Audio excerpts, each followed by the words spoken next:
అందరికీ praise the lord. ఈ రోజున మన ముఖ్య ధ్యానాంశము దేవుని కృప నీకుందా. ఈ రోజున మన ముఖ్య ధ్యానాంశము దేవుని కృప నీకుందా. ప్రియమైన దేవుని బిడ్డలారా, ఈ కృప కొత్త నిబంధనలోనే ఉన్నదా లేక పాత నిబంధనలో కూడా ఉన్నదా అని ఒక ప్రశ్న వేసినట్లయితే చాలామంది చెప్పేది ఏంటంటే క్రొత్త నిబంధనలోనే ఈ కృప గురించి ఎక్కువ వ్రాయబడి ఉన్నది అని అంటారు. దేవునికి స్తోత్రం. మరి పాత నిబంధన గ్రంథంలో కూడా కృప కొరకు వ్రాయబడి ఉన్నట్లుగా దేవుని వాక్యంలో చూడగలుగుతున్నాం. కాబట్టి మనము పాత నిబంధనలో ఉన్న వాక్యాన్ని మనము చూద్దాం. ఆదికాండము 6వ అధ్యాయము 8వ వచనం. అయితే నోవహు యెహోవా దృష్టి యందు కృప పొందిన వాడాయెను. అయితే నోవహు యెహోవా దృష్టి యందు కృప పొందిన వాడాయెను అనగా దేవుని యొక్క దృష్టిలో నోవహు కృప పొందిన వాడాయను అని వాక్యంలో ఉంది. అనగా దేవుని యొక్క దృష్టి ఎవరిపై ఉంది? నోవాపై ఉంది. నోవాపై ఎందుకున్నది? ఆయన నీతిమంతుడు, యథార్థవంతుడు, దేవుని యందు భయభక్తులు కలిగిన వాడు. కాబట్టి దేవుని యొక్క దృష్టి నోవాపై ఉన్నది. ఈ రోజున దేవుని దృష్టి నీపై ఉండాలంటే నోవా లెక్క నువ్వు కూడా ఉండాలి. నోవా లెక్క నువ్వు కూడా ఉండాలి. అప్పుడు దేవుని యొక్క దృష్టి నీపై ఉంటుంది. దాని వెంబడి కృప నీకు తోడై ఉంటుంది. హల్లెలూయా, దేవునికి స్తోత్రం. మరి ఆ రోజుల్లో కూడా భయంకరమైన పాపమును మనం చూడగలుగుతున్నాం. చాలా మంది అనుకుంటారు ఈ రోజుల్లో పాపము విస్తరించింది అని అనుకుంటాం. ఈ రోజుల్లో కూడా బాగానే ఉంది పాపము. మరి ఆ రోజుల్లో కూడా సృష్టి ఆరంభంలో కూడా పాపము భయంకరంగా ఉన్నట్లుగా వాక్యంలో మనము చూడగలుగుతున్నాం. దేవుని దృష్టి ఎలా ఉందో ఇక్కడ వాక్యంలో చూడగలుగుతున్నాం. 6వ వచనం 7వ వచనం చూడండి ఒకసారి. తాను భూమి మీద నరులను చేసినందుకు యెహోవా సంతాపము నొంది తన హృదయములో నొచ్చుకొనెను. అప్పుడు యెహోవా, నేను సృజించిన నరులను, నరులతో కూడా జంతువులను, పురుగులను, ఆకాశ పక్షాదులను భూమి మీద నుండకుండా తుడిచివేయుదును. ఏలియనగా నేను వారిని సృష్టించినందుకు సంతాపము నొందియున్నానెను. Praise the Lord. చూడండి, దేవుడు ఈ యొక్క నరులను చేశాడు. అది కాకుండా పక్షాదులను, పురుగులను, సమస్త జంతువులను, వీటన్నిటిని కూడా ఆయన సృష్టించాడు. ఈ నరులు మాత్రము వారు చెడు నడతను నడవడం ప్రారంభించారు. దేవుడు వారిని సృజించినందుకు ఏమయ్యాడట? సంతాపపడ్డాడంట. ఎందుకు నేను వీరిని సృష్టించాను అని. అనగా అంతగా నొచ్చుకున్నాడు దేవుడు. ఇది ఆదిలోనే జరిగింది. ఆదిలోనే ఈ యొక్క చెడు నరుల ఎడల దేవుడు చూడడం జరిగింది. కాబట్టి దేవుడు చేసినందుకు చాలా సంతాపపడ్డాడు, అనగా బాధపడ్డాడు. అందుకొరకు ఈ నోవా మాత్రము దేవుని దృష్టిలో ఎంత అద్భుతంగా దేవునికి కనబడ్డాడో, అందువల్ల ఆయన కృప పొందినట్లుగా వాక్యంలో చూస్తున్నాం. అయితే నోవాహు యెహోవా దృష్టి యందు కృప పొందినవాడాయను, కటాక్షము పొందినవాడాయను అని వేరే గ్రంథంలో వ్రాయబడ్డది. కటాక్షము అనంటే కృప. కాబట్టి దేవుని బిడ్డలారా, ఈరోజు ఆ కృపను కలిగి మనం ఉండాలి, కృపను కలిగి మనము జీవించాలి. ఆ కృప లేనిదే మనమేమియో చేయలేం. కాబట్టి మనను కృప వెంబడిస్తూ ఉండాలని ఈ మాటలు మీతో తెలియజేస్తూ ఉన్నాను. 5th verse చూడమ్మా. నరుల చెడుతనము భూమి మీద గొప్పదనియు, వారి హృదయము యొక్క తలంపులోని ఊహ అంతయు ఎల్లప్పుడూ కేవలము చెడ్డదనియు యెహోవా చూచి. చూడండి, దేవుడు అది చూస్తూ ఉన్నాడు. మనుషుల యొక్క తలంపులు చెడ్డవే. కాబట్టి దేవుడు ఏం చేస్తానంటున్నాడు? వారిని ఉండకుండా తుడిచివేస్తాను అంటున్నాడు. అనగా వారిని భూమి మీద బ్రతకకుండా చేస్తానంటున్నాడు. కృప ఉన్నవాడే బ్రతుకుతాడు. హల్లెలూయా. నీ కృప నాకు చాలును, నీ కృప లేనిదనే బ్రతుకలేను, నీ కృప లేనిదనే బ్రతుకలేను. నిజమే, దేవుని కృప మనకు కావాలి. కృప లేకపోతే మనము బ్రతకలేం. ఆ కృప నోవాకు ఉన్నది. హల్లెలూయా. అది దేవుడే ఆయనకిచ్చాడు. కనుక ఈ రోజున దేవుని కృపను మనము అడుక్కోవాలి. కృప ఎప్పుడు మనల్ని కాపాడుతూ ఉంటుంది. ఆయన కృప మనల్ని ఎప్పుడు వెంబడిస్తూ ఉంటుంది, నీవు యథార్థంగా ఉన్నట్లయితే. కాబట్టి దేవునికి మహిమ కలుగును గాక. దేవుని బిడ్డలారా, దేవుడు మరి యొక్క మాటలను తెలియజేస్తూ మనతో మాట్లాడుతూ ఉన్నాడు. అది కీర్తనల గ్రంథం 26వ అధ్యాయం 3వ వచనం. నీ కృప నా కన్నుల ఎదుట నుంచుకొని ఉన్నాను, నీ సత్యమును అనుసరించి నడుచుకొనుచున్నాను. Praise the lord. కీర్తనకారుడు అంటున్నాడు, నీ కృప నా కన్నుల ఎదుట నుంచుకొని ఉన్నాను. హల్లెలూయా. కృప ఎక్కడ ఉండాలట? మన కన్నుల ఎదుట.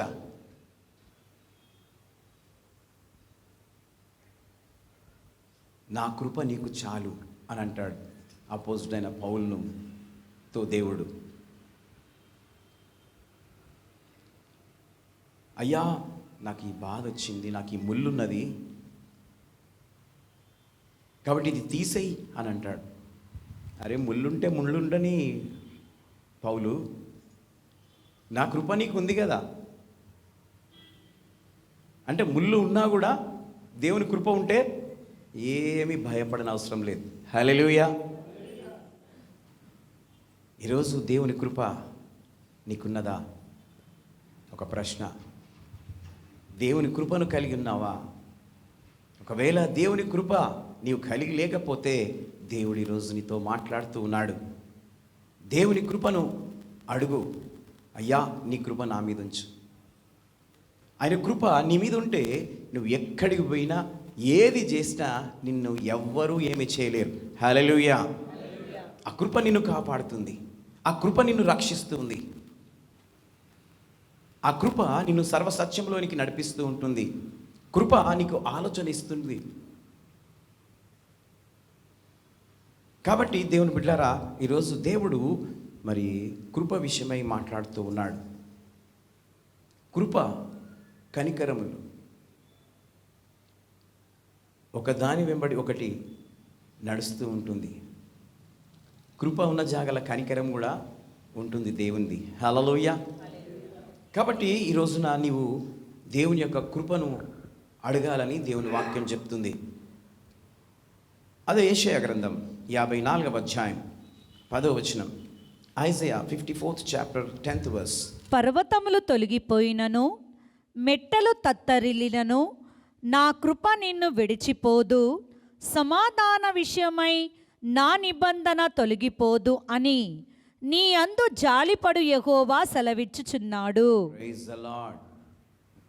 పర్వతములు తొలగిపోయినను, మెట్టలు తత్తరిల్లినను, నా కృప నిన్ను విడిచిపోదు అని అంటా ఉన్నాడు. అనగా ఈ సృష్టి యావత్తు కూడా తారుమారైపోయినా దేవుని యొక్క కృప మాత్రము నిన్ను విడిచిపోదు. ఏది ఏమైనా కూడా నువ్వు ఎంత ఇబ్బందుల్లో, ఇరుకులో, చీకటిలో ఉన్నా కూడా దేవుని యొక్క కృప నీ ఉన్న చోటికి వచ్చేస్తూ ఉంటుంది. ఆ కృప నిన్ను ఆవరిస్తూ ఉంటుంది. కనుక దేవుని బిడ్డలారా, మనము దేవుని యొక్క కృపను మనం పొందుకోవాలి. దేవుని కృపను మనము ఆశ్రయించాలి. చాలామంది కృప అని పేరు పెట్టుకుంటారు, కానీ కృప వారి మీద ఉండనే ఉండదు. కనుక మనము దేవుని యొక్క కృపను మనము ఆశ్రయిస్తే దేవుడు ఆ కృపను మనకు అనుగ్రహిస్తూ ఉంటాడు. పర్వతములు తొలగినను, అనగా పర్వతాలు తొలగిపోయినను, మెట్టలు తత్తరిల్లినను, అనగా ఎత్తు వంపులు ఉన్నను, అని నువ్వు ఏ పరిస్థితిలో ఉన్నను నా కృప నిన్ను విడిచిపోదు. కనుక ఆయన కృపను మనము ఆశ్రయిస్తే, ఆయన కృప మన మీద ఉంటే మనకి ఏది కూడా సంభవించదు. ఎందుకనంటే ఆయన మనల్ని కాపాడుతూ ఉంటాడు. కాబట్టి దేవునికి స్తోత్రం. దేవుని బిడ్డలారా, మరి కృప నిన్ను విడిచిపోకుండా మనము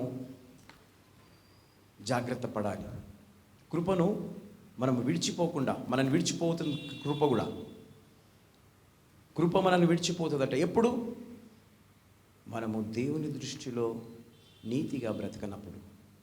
కృప వస్తుంది, కానీ మళ్ళీ నిన్ను విడిచి వెళ్ళిపోతుంది. ఎందుకు? నీ లైఫ్ కరెక్ట్గా లేదు దృష్టిలో, దేవుని దృష్టిలో. దేవుని దృష్టిలో నీ లైఫ్ కరెక్ట్గా లేనప్పుడు నీ దగ్గర నుండి కృప తొలగిపోతుంది. హల్లెలూయా. ఆ కృపను తొలగిపోకుండా జాగ్రత్త పడాలి. కృపకు ఆయాసకరంగా మనము దేవుని కృపకు జీవిస్తే, కృపను బాధ పెట్టే విధంగా మనం జీవిస్తే ఆ కృప ఉంటుందా? ఉండదు.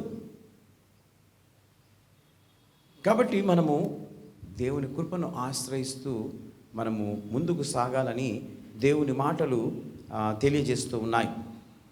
యోహాను సువార్త 6వ అధ్యాయం 65వ వచనం.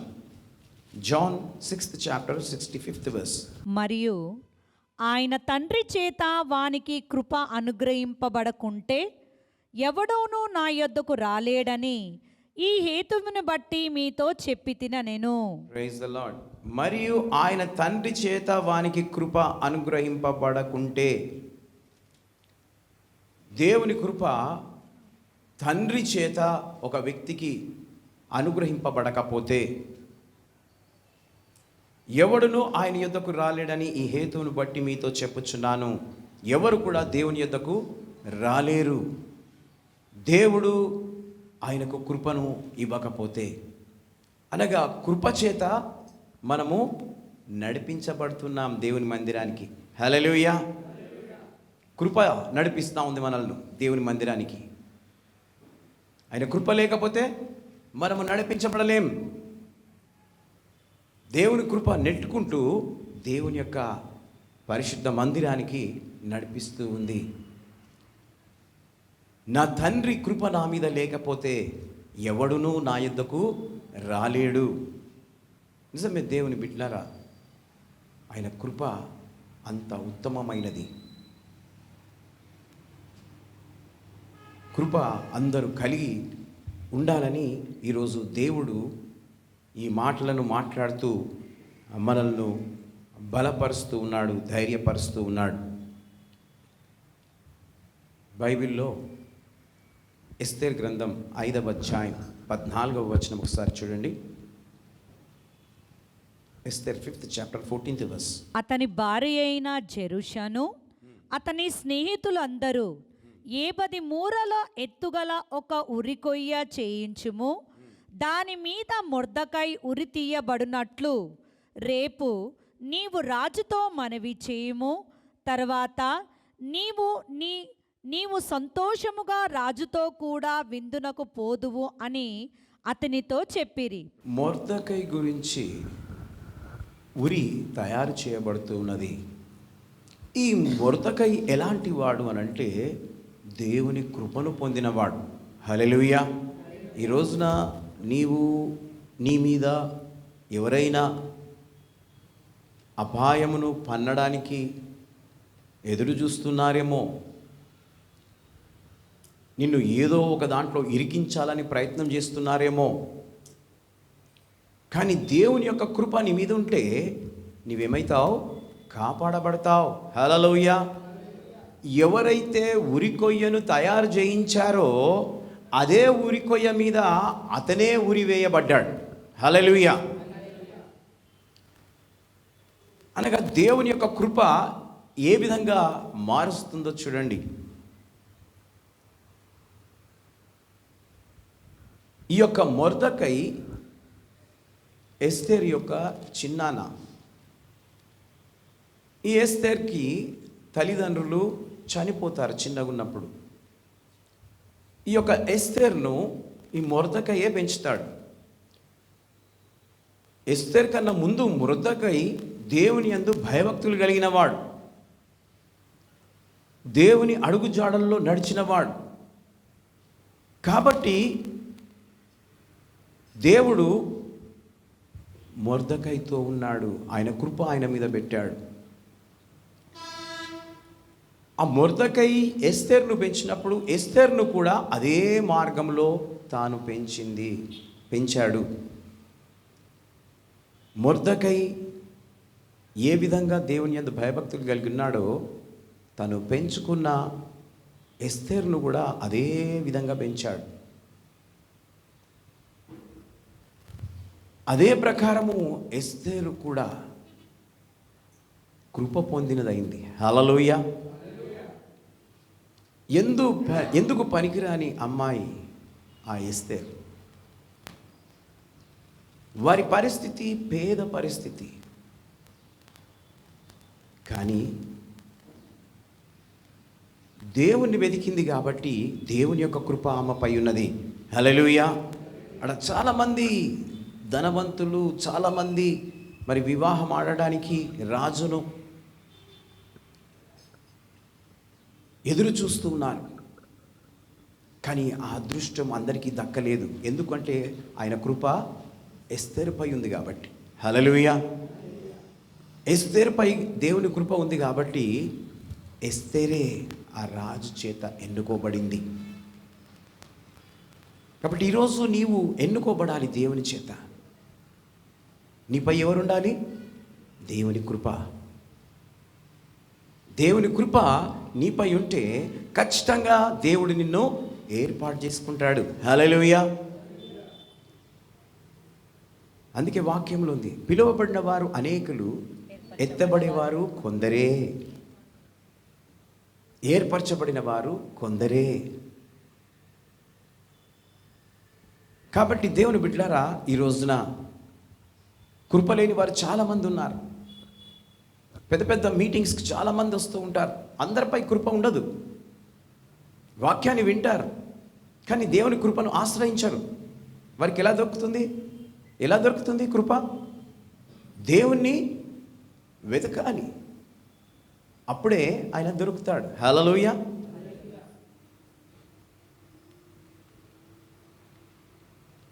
కనుక దేవునికి మహిమ కలుగును గాక. దేవుని బిడ్డలారా, ఉపవాస ప్రార్థనకు చాలామంది వస్తున్నారు.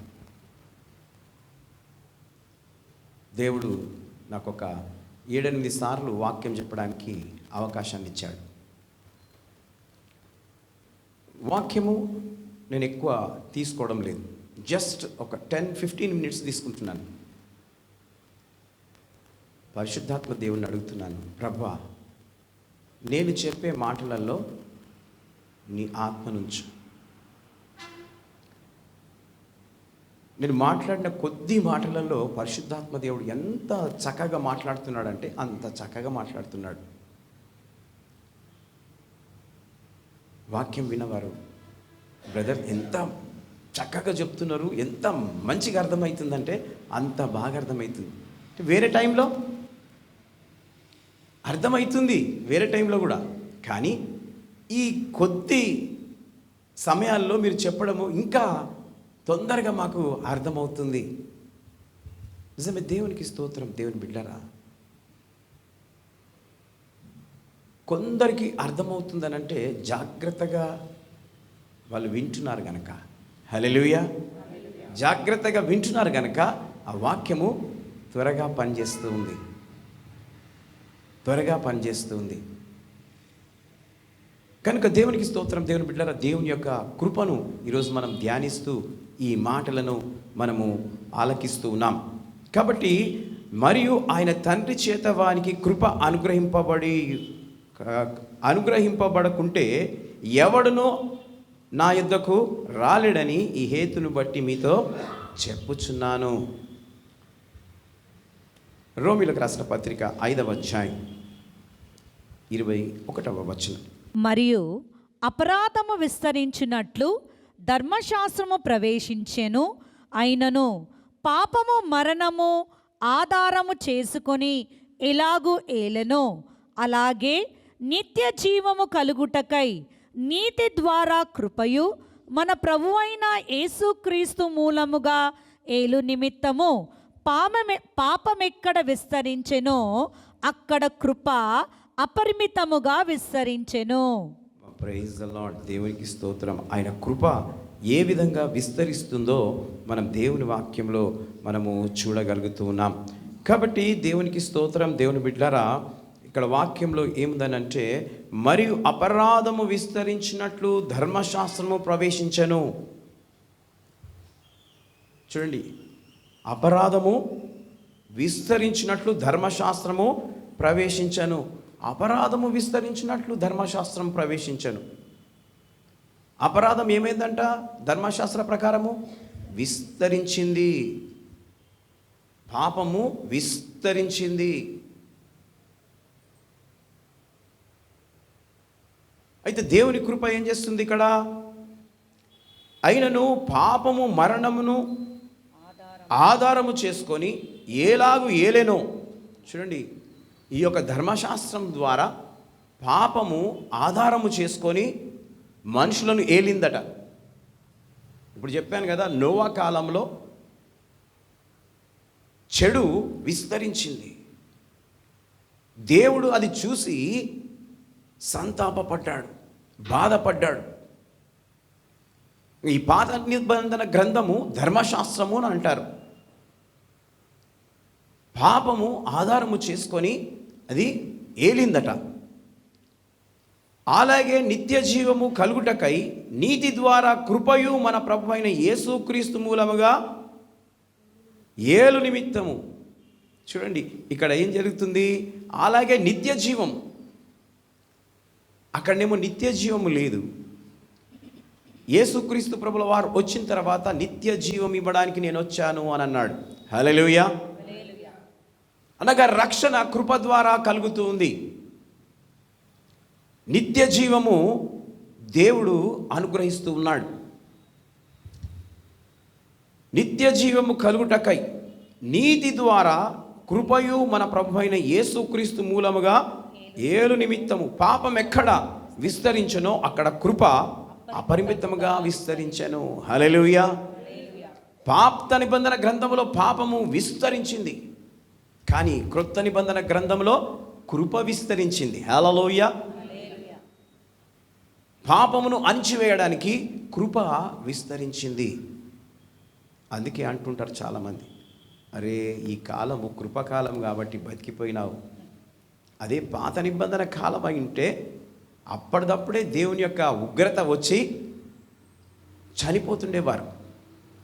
ఇది కృపాకాలం. హల్లెలూయా. ఇది రక్షణ కృపకాలం, యేసు త్వరగా రా సమయం. కాబట్టి దేవుని యొక్క రాకడ సమయంలో ఏముందట ఇప్పుడు? కృప.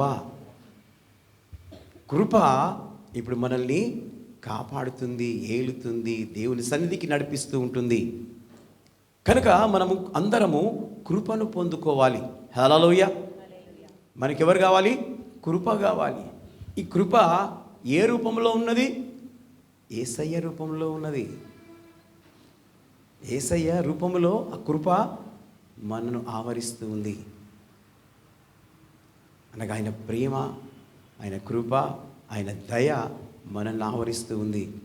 కనుక మనము ఆయన కృపను వెతకాలి. అప్పుడు పాపం ఏమవుతుందంట? దూరం అయిపోతుంది. కృప విస్తరిస్తే పాపానికి అక్కడ చోటు ఉండదు. యేసయ్య ఎక్కడైతే ఆవరిస్తాడో అక్కడ పాపానికి చోటు ఉండదు. కనుక దేవుని బిడ్డలారా, దేవుడు మరి ఈ రోజున ఈ యొక్క కృప విషయమై మాట్లాడుతూ మనల్ని దర్శిస్తున్నాడు.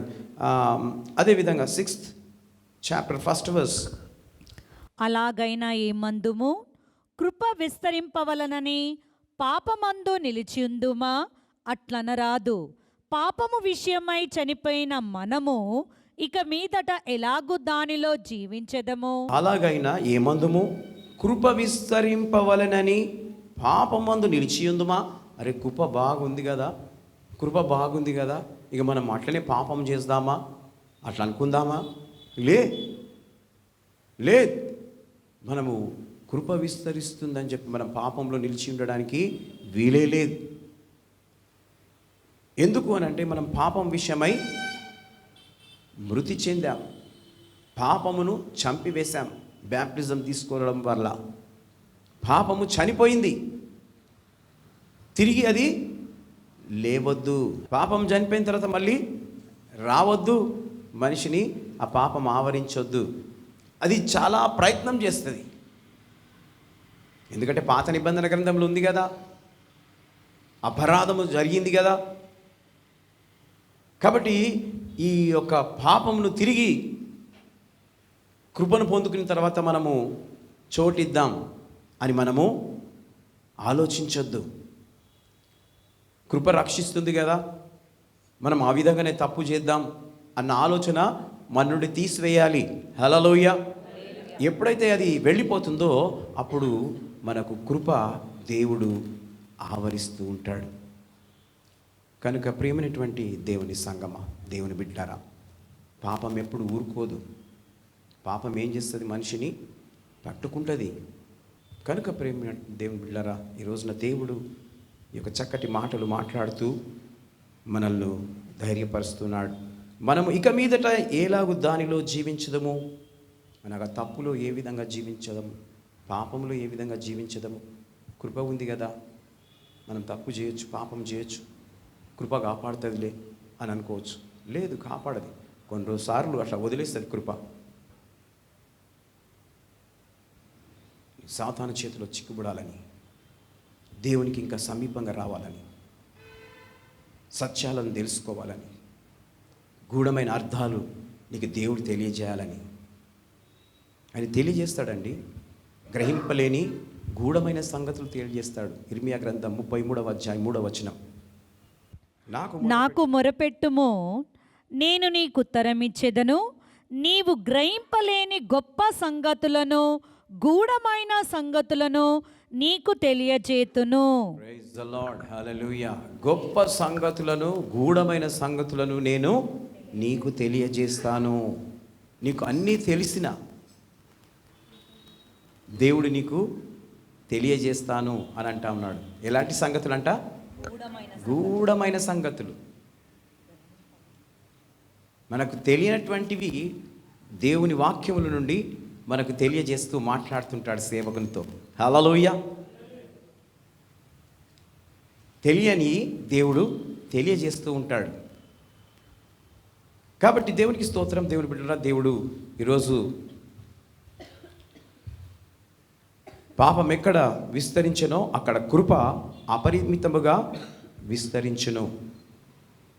కీర్తనల గ్రంథం 103వ అధ్యాయం 11వ వచనం. Psalms 103, 11th verse. భూమి కంటే ఆకాశం ఎంత ఉన్నతముగా ఉన్నదో ఆయన యందు భయభక్తులు గల వారి ఎడల ఆయన కృప అంత అధికముగా ఉన్నది. హల్లెలూయా. భూమి ఆకాశము ఎంత ఉన్నతముగా ఉన్నదో ఆయన కృప ఏముందంట? ఆయన యందు భయభక్తులు గల వారి దేవుని యందు భయభక్తులు గలవారి ఎడల ఆయన కృప అంత అధికముగా ఉన్నది. ఆయన కృప అంత అధికముగా ఉన్నది. అంటే భూమి ఎక్కడుంది, ఆకాశం ఎక్కడుంది? చాలా దూరం ఉంది. అంటే అంత ఆయన కృప ఆయన యందు భయభక్తులు కలిగి వారి ఎడల ఉంటుంది. కాబట్టి మనం దిగులు పడని అవసరం లేదు, ఆయన కృప తోడై ఉంటే.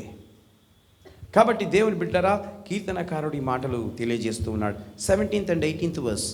ఆయన నిబంధన గైకొనుచు ఆయన కట్టడలను అనుసరించి నడుచుకుని వారి మీద, యెహోవా యందు భయభక్తులు గల వారి మీద ఆయన కృప యుగ యుగములు నిలుచును.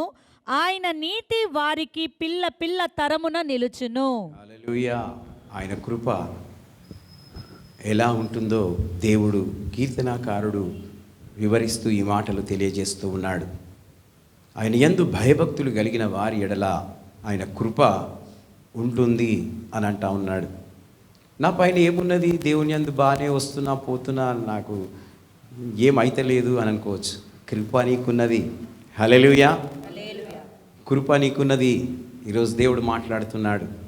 ఎందుకు అనంటే నీవు దేవుని యొక్క సన్నిధిలో ఆయన యందు భయభక్తులు కలిగే ఇక్కడికి వస్తున్నావు. దేవుడు నాతో ఏదైనా మాట్లాడాలి. పోయిన వారం సమాధానం గురించి చెప్పాను. ఎంతమందికి సమాధానం లేకుండా ఉన్నారంటే అంతమందికి సమాధానం లేకుండా ఉన్నారు. రసూల్పుర సంఘంలో కూడా నేను విజిటింగ్స్ వెళ్ళినప్పుడు, అన్న ఎంత బాగా చెప్పినావు అన్న సమాధానం గురించి. అసలు ఒకరికొకరికి సమాధానం లేదు. మా ఇంట్లో సమాధానం లేదు. ఎవరు చెప్పిండ్రన్నా నీకు సమాధానం గురించి చెప్పుమని? ఎవరు చెప్తారండి నాకు? దేవుడు చెప్పిండమ్మా అనన్నా. ఎంత బాగా చెప్పినావన్నా నువ్వు. దేవునికి స్తోత్రం కలుగునుగాక. దేవుని బిడ్డరా, పోయిన వారం సమాధానం గురించి మాట్లాడాడు, ఈరోజు కృప గురించి మాట్లాడుతున్నాడు దేవుడు. ఈరోజు నీకు కృప ఉందా అని ప్రశ్నిస్తూ ఆ అంశం మీద ఆయన మాట్లాడుతున్నాడు దేవుని గ్రంథంలో నుండి. కాబట్టి దేవుని బిడ్డరా, ఆయన కృపను మనము పొందుకోవాలి, ఆయన కృపను మనము ఆశ్రయించాలి. 2 Corinthians 12th chapter 9th verse. 2 కొరింథీయులకు రాసిన పత్రిక 12వ అధ్యాయం 9వ వచనం. అందుకు నా కృప నీకు చాలును, బలహీనత యందు నా శక్తి పరిపూర్ణమగుతున్నదని ఆయన నాతో చెప్పెను. కాగా క్రీస్తు శక్తి నా మీద నిలిచిండు నిమిత్తము విశేషముగా నా బలహీనత యందే బహు సంతోషముగా అతిశయపడుదును. Praise the Lord. అందుకు నా కృప నీకు చాలు అని అంటా ఉన్నాడు యేసుక్రీస్తు ప్రభులవారు. పౌలుకు చాలా బలహీనతలు వచ్చాయి. నా శక్తి పరిపూర్ణమగుచున్నదని ఆయన నాతో చెప్పాను. దేవుని యొక్క శక్తి పరిపూర్ణమవుతూ ఉంది. కాబట్టి నా శక్తి చాలదేమో అని అనుకుంటాం. ఆ సమయంలో దేవుడు అంటున్నాడు, నా కృప నీకు చాలు. నాకు బలహీనమైపోయాను, నా శక్తి సరిపోవడం లేదు, నేనేం చేయాలి? నేను ముందుకు సాగలేకపోతున్నాను, నాకు చాలా ఇబ్బందులు ఎదురవుతున్నాయి. ఈరోజు నీకు అదే ప్రశ్న ఉండొచ్చు. యేసయ్య అంటున్నాడు, నా కృప నీకు చాలు, నా కృప నీకు చాలు అని అంటూ ఉన్నాడు. కాబట్టి దేవుని యొక్క కృప మనకుంటే ఏమవుతుందట? కాగా క్రీస్తు శక్తి నా మీద నిలిచియుండు నిమిత్తము విశేషముగా నా బలహీనతల యందు బహు సంతోషంగా అతిశయపడుచున్నాను. నాకు బలహీనతలు కలిగాయి, కానీ క్రీస్తు శక్తి నాలో ఉంది కనుక ఆయన కృప వల్ల నేను ఆ బలహీనత సమయంలో నేను ఆనందపడుతున్నాను, అతిశయపడుతున్నాను, గర్విస్తున్నాను. నిజమే దేవుని బిడ్డారా, కష్టం అనేది ప్రతి మానవునికి తాకుతూ ఉంటుంది. ఎంత డబ్బు గల్లవాడైనా, ఏదేమైనా, ఎవరైనా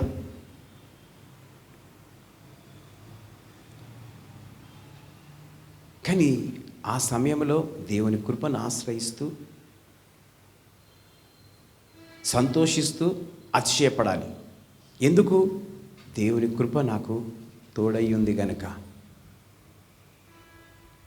కాబట్టి దేవుని బిడ్డరా, దేవుడు ఈ మాటలను తెలియజేస్తూ మాట్లాడుతున్నాడు. కాబట్టి దేవుని బిడ్డరా, దేవుడు ఆయన కృప ఉంటే అన్ని అద్భుతాలు చేస్తాడు. ఈ ఆరాధనలో దేవుని కృప నీకున్నదా అని మాట్లాడుతూ ఈ మాటలు మాట్లాడాడు. దేవునికి మహిమ కలుగును గాక. దేవుడి కొద్ది మాటలను దీవించి ఆశీర్వదించును గాక. దేవుని కృప మీకు అందరికీ తోడై ఉండును గాక. Praise the lord.